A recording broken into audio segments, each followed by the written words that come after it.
बिस्मिल्लाहिर्रहमानिर्रहीम। तो अंदाज़ा कर सकता है कि मेरी वैल्यूज़ नॉर्मल आ रही हैं, इंक्रीज़ हो रही हैं, डिक्रीज़ हो रही हैं, और मुझे अब किस तरह के डॉक्टर्स के पास जाना चाहिए, किस स्पेशलिस्ट के इसका मज़ीद मशवरा करना चाहिए।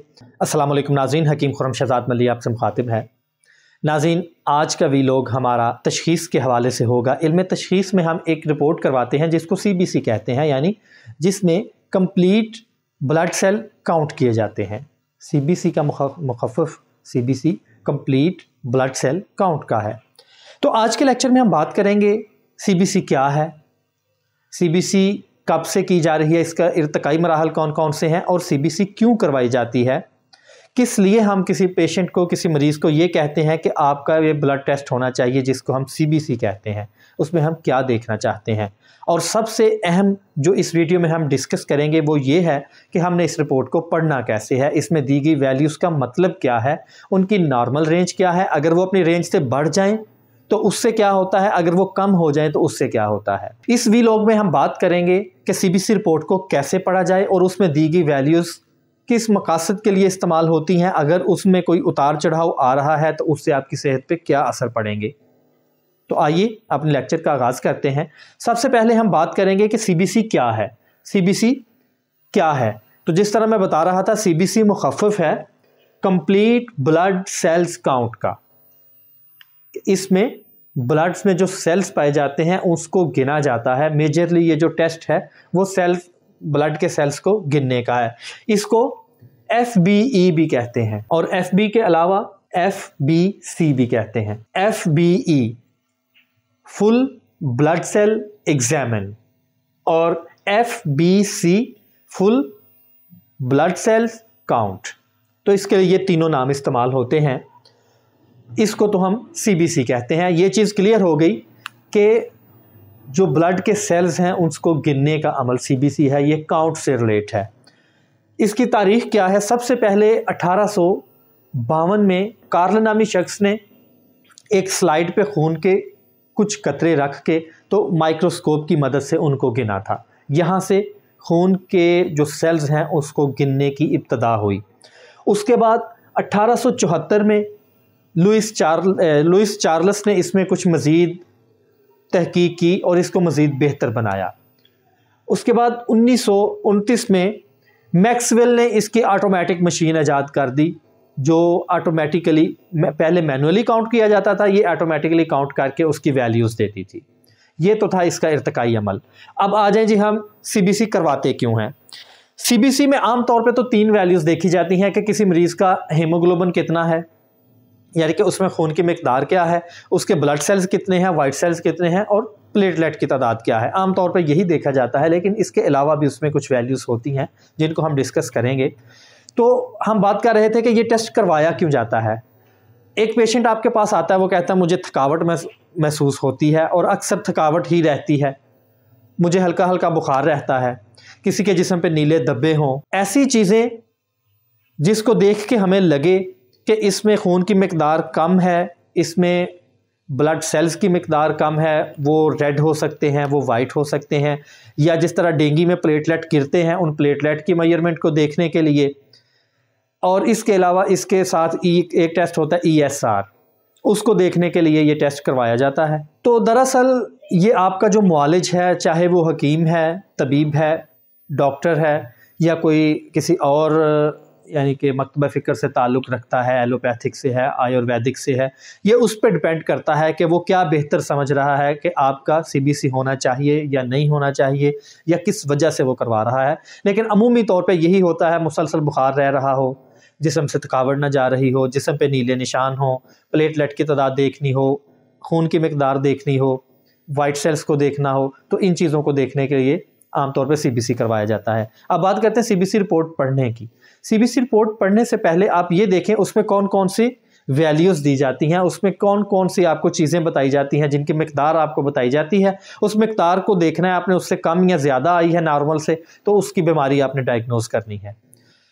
तो CBC के बारे में अगर ये कहा जाए कि ये एक इब्तदाई टेस्ट है, यहाँ से टेस्टों की इब्तदा होती है, ये इंतहाई टेस्ट नहीं है। यहाँ से सबसे पहले जो टेस्ट करवाया जाता है वो सीबीसी होता है। सीबीसी में जब कोई गड़बड़ आती है तो फिर आगे टेस्टों की राह खुलती है, उसमें कोई गड़बड़ देख के फिर हम डिसाइड करते हैं अच्छा ये आ रहा है, अब इसको ये टेस्ट करवाना चाहिए। तो ये गोया कि टेस्टों की तरफ एक रास्ता है, एक बेसिक टेस्ट है, इब्तदाई टेस्ट है। तो इसको मज़ीद बेहतरी से समझने के लिए इसकी जो वैल्यूज़ हैं उनको आइए हम लैपटॉप की स्क्रीन पे चलते हैं और वहाँ पे देखते हैं और उनके बारे में तफसीली गुफ्तगू करते हैं। जी, ये हमारे सामने एक सीबीसी रिपोर्ट है जिसमें मुख्तलिफ़ वैल्यूज़ दी हुई हैं, WBC है, RBC है, HB है, HCT है। तो इस आप एक मरतबा ये देख लें कि इस तरह के पैटर्न में होती है, अमूमन इससे मिलती जुलती रिपोर्ट होती है जो हमें सीबीसी के जब टेस्ट करवाते हैं तो उसके नतीजे में दी जाती है। तो आइए वन बाय वन बात करते हैं कि ये वैल्यूज़ कौन सी हैं।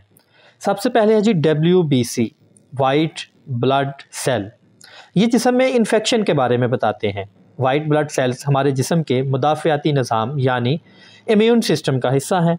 ये इन्फेक्शन और बीमारियों से लड़ने में जिस्म की मदद करते हैं। इसकी नॉर्मल वैल्यू 3.4 से 9.6 तक है।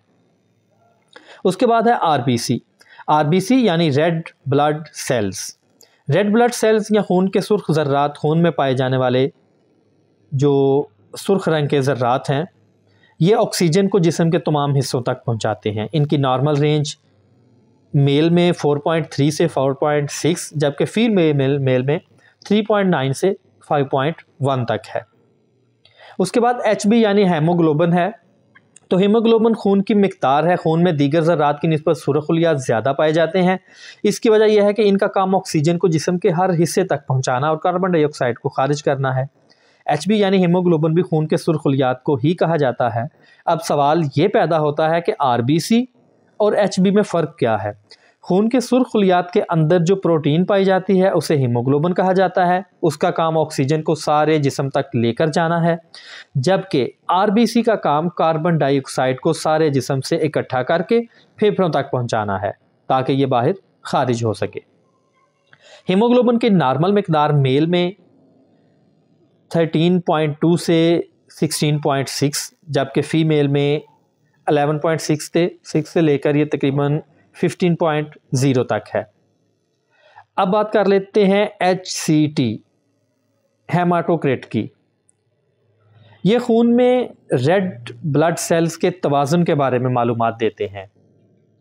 इसकी नॉर्मल रेंज 38.3 से लेकर 48.6 जबकि फ़ीमेल में 35.5 से लेकर 44.9 तक है। उसके बाद है जी MCV, कार्पस्कुलर। ये खून के सुर्ख खुलिये के साइज़ के बारे में बताते हैं कि हमारा जो ब्लड सेल का सुर्ख खुलिया है उसका साइज़ क्या है। इसकी नॉर्मल रेंज 80 से 96 तक है। MCH, corpuscular haemoglobin. ये खून के हर सुर्ख खुलिये में प्रोटीन की मिकदार के बारे में बताता है। इसकी नॉर्मल रेंज 27 से 32 तक है। Platelet count. प्लेटलेट खून के जमने की सलाहियत को जाहिर करते हैं। अगर कहीं कट वगैरह लगता है तो वो कितनी देर में जमता है और उसके जमने की वजह प्लेटलेट ही होता है। इनकी नॉर्मल रेंज तकरीबन 1.5 लाख से 4.5 लाख तक है। उसके बाद आ जाएं न्यूट्रोफिल की तरफ। न्यूट्रोफिल वाइट ब्लड सेल की एक किस्म है। ये डैमेज टिश्यूज़ को रिपेयर करते हैं और इन्फेक्शन के ख़िलाफ़ जंग लड़ते हैं। अगर इनकी मिकदार CBC टेस्ट में नॉर्मल से ज़्यादा आ रही हो तो उसका मतलब है आपके जिस्म में इन्फेक्शन चल रहा है। उसकी नॉर्मल रेंज 40 से 75% है। अब बात करें लेम्फोसाइट्स की। ये भी वाइट ब्लड सेल्स ही की एक किस्म है। इनका काम नुकसानदेह सेल्स को मारना है। उनको जो हमारे लेम्फोसाइट्स हैं इनको हम किलर सेल्स भी कहते हैं। ये T सेल्स और B सेल्स की शक्ल में पाए जाते हैं। इनका अपनी नॉर्मल मिकदार से कम हो जाना सख्त इन्फेक्शन ज़ाहिर करता है। इनकी नॉर्मल रेंज 20 से 50% है। अब बात करें 10वीं वैल्यू यानी मोनोसाइट्स की।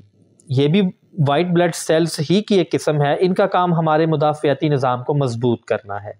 इनका नॉर्मल जो रेंज है अगर ये अपनी नॉर्मल रेंज से बढ़ जाते हैं तो सख्त इन्फेक्शन है यानी कैंसर वगैरह की तरफ इशारा करते हैं। इनकी जो नॉर्मल रेंज है वो 2.0 से 6.0% है। ESR एरेथ्रोसाइट सेडिमेंटेशन रेट, ये टेस्ट बताता है कि खून के सुर्ख खुलिये कितनी जल्दी टेस्ट ट्यूब में सेटल होते हैं। ESR का जो नॉर्मल रेंज से ज़्यादा आना है ये जिस्म में इन्फ्लेमेशन को ज़ाहिर करता है, लेकिन खून की कमी या अयाम हैज़ जो मेंसेस के दिन हैं या प्रेगनेंसी है, गुर्दों के मसाइल हैं और थायराइड वगैरह, इसमें ये ज़्यादा आ सकता है। तो ये एक CBC टेस्ट में दिए गए जो मुख्तलिफ वैल्यूज़ हैं उसके बारे में हमने मुख्तसर सी बात की। और आम तौर पे जो मुआलिजीन हैं, जो इलाज करने वाले हजरात हैं, वो इसमें 3 ही चीज़ें देखते हैं, RBC, WBC और प्लेटलेट्स। मगर किसी हतमी नतीजे तक पहुंचने के लिए सारी CBC रिपोर्ट को मद्देनज़र रखा जाता है। यहाँ एक और बात की वजाहत कर दें कि ये हतमी या आखिरी टेस्ट नहीं है, जिस तरह मैं पहले बता रहा था। यूँ समझ लें कि अगर इस टेस्ट में गड़बड़ आ जाए तो मज़ीद टेस्टों की इब्तदा होती है। जी नाज़रीन, ये हमारा आज का लेक्चर CBC रिपोर्ट पढ़ने के हवाले से था, जिसमें हमने ये भी डिस्कस किया कि CBC किस तरह अपना इर्तिकाई अमल तय करते हुए कब से ये टेस्ट किया जा रहा है और ये क्यों करवाया जा रहा है। तो उम्मीद करता हूँ ये लेक्चर आपके लिए फ़ायदेमंद रहा होगा। ख़ुसूसी तौर पे जो हमारे अतबा हज़रात हैं उनके लिए फ़ायदेमंद होगा और एक आम शख्स के भी इल्म में इजाफ़ा हुआ होगा कि आखिर डॉक्टर उसको CBC क्यों लिख के देता है, क्यों करवाता है, और वो अपनी रिपोर्ट खुद देख के तो अंदाज़ा कर सकता है कि मेरी वैल्यूज़ नॉर्मल आ रही हैं, इंक्रीज़ हो रही हैं, डिक्रीज़ हो रही हैं, और मुझे अब किस तरह के डॉक्टर्स के पास जाना चाहिए, किस स्पेशलिस्ट के इसका मज़ीद मशवरा करना चाहिए। तो मुलाकात होगी इंशाअल्लाह अगले लेक्चर में। और ये मैं आपको पेशगी बता दूं कि अगला लेक्चर हम LFTs और RFTs पे करेंगे। ये भी टेस्ट करवाए जाते हैं अमूमन, LFTs और RFTs। तो इसके हवाले से हम नेक्स्ट लेक्चर करेंगे। तब तक के लिए इजाज़त दीजिए। अल्लाह हाफिज़।